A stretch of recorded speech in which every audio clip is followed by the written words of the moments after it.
Good morning, everybody. Madam Roy back again. Well, I just got back from the thrift store a few minutes ago, and I got a few pickups that I think you guys would like to see. So without further ado, let's get started. First thing I found were 4 of these TDK Ultimate Performance. I think EHG stands for Extra High Grade. Yep, VHS tapes. These are the 6-hour T120 minute tapes, and that's in extended play or EP mode. Here's some information on the back of them. You guys can pause the video if you want to read it. It says, ideal for recording movies and special events for your video library. Increase color, contrast, and detail, especially in extended play mode. Precision cassette mechanism for trouble-free operation.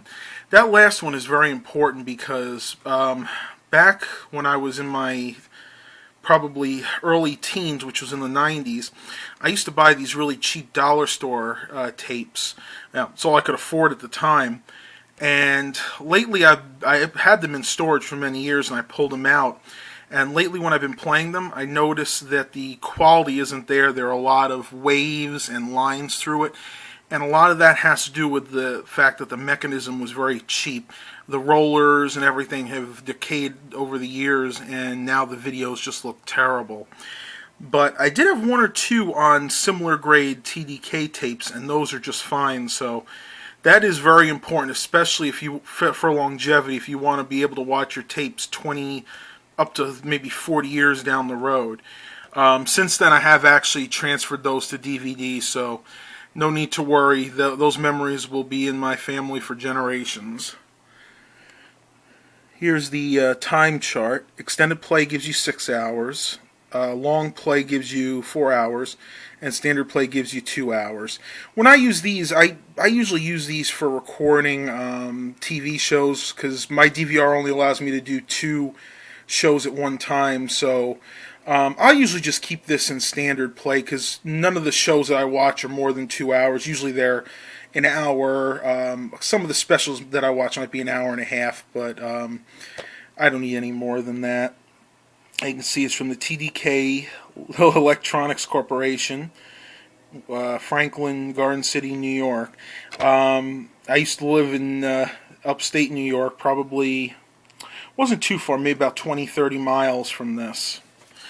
So anyway, that was 1, 2,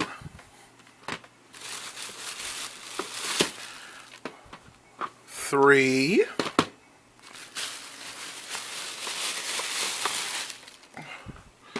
and 4. So I got a total of 4 of those.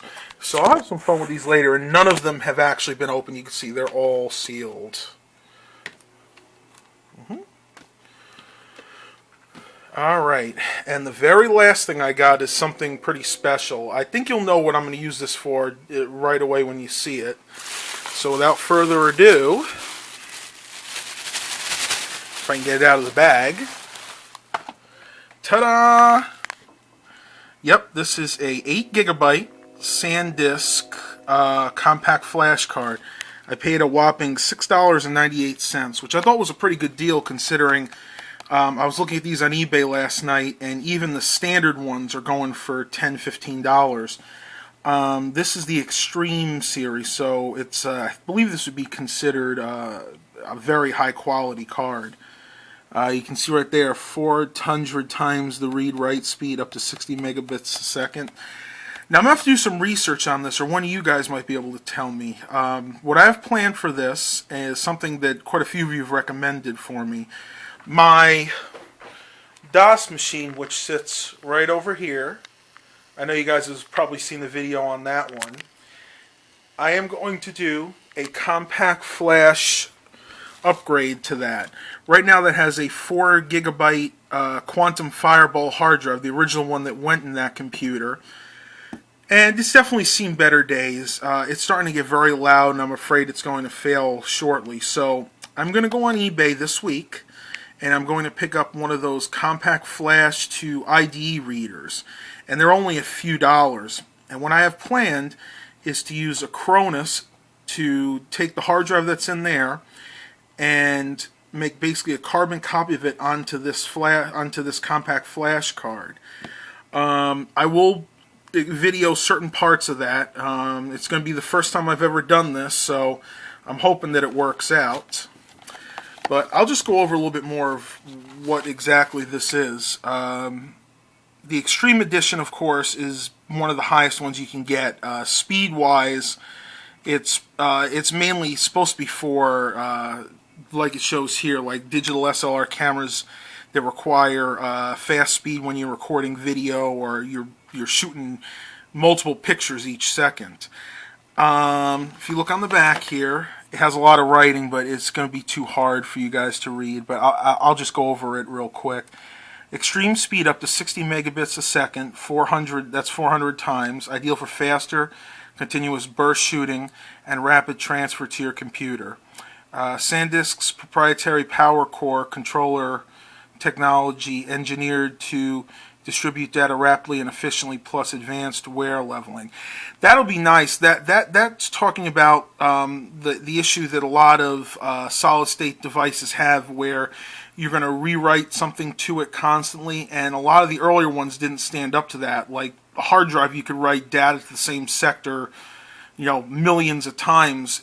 If you did that on one of the earlier memory cards, they would fail after a while. I'll take it out of the box real quick for you guys. It does look like it has been used before, or at least the box has been opened.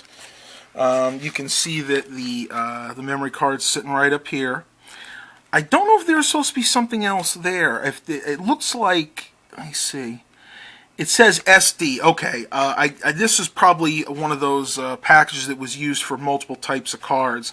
So if it was an SD card, it would have been there. And down here may have been used for something else, like a flash drive. But the card itself is here.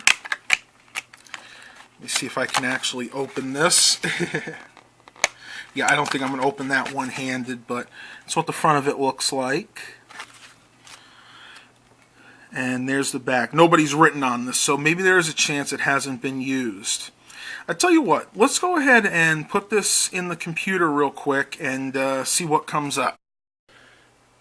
Alright, we're back, and here's the compact flash card out of its case. I was mistaken. It definitely was never used because I actually had to cut it out of this case. So I'm very happy about that. So what we're going to go ahead and do is I'm going to plug this into my memory card reader here. I believe the compact flash one goes right here. I've never used this to read a compact flash before, so we'll see what happens. I'm just going to move the box over here. Alright, as you can see, the computer has recognized the card. Let's go ahead and open this. And it is empty. So either it has, I could tell for sure this has not been used. So it sees it as the removable disk. Let's go into Properties. And there you go. It has 7.44 gigabytes usable after it's formatted. Right now it's formatted in FAT32. To work on that system, I'm going to have to find a way to format it into FAT16. I'll have to make several partitions. So that's going to be it for now, everybody. It looks like that card is good. And stay tuned for some future videos about this coming very shortly. Until then, have a blessed day, everyone.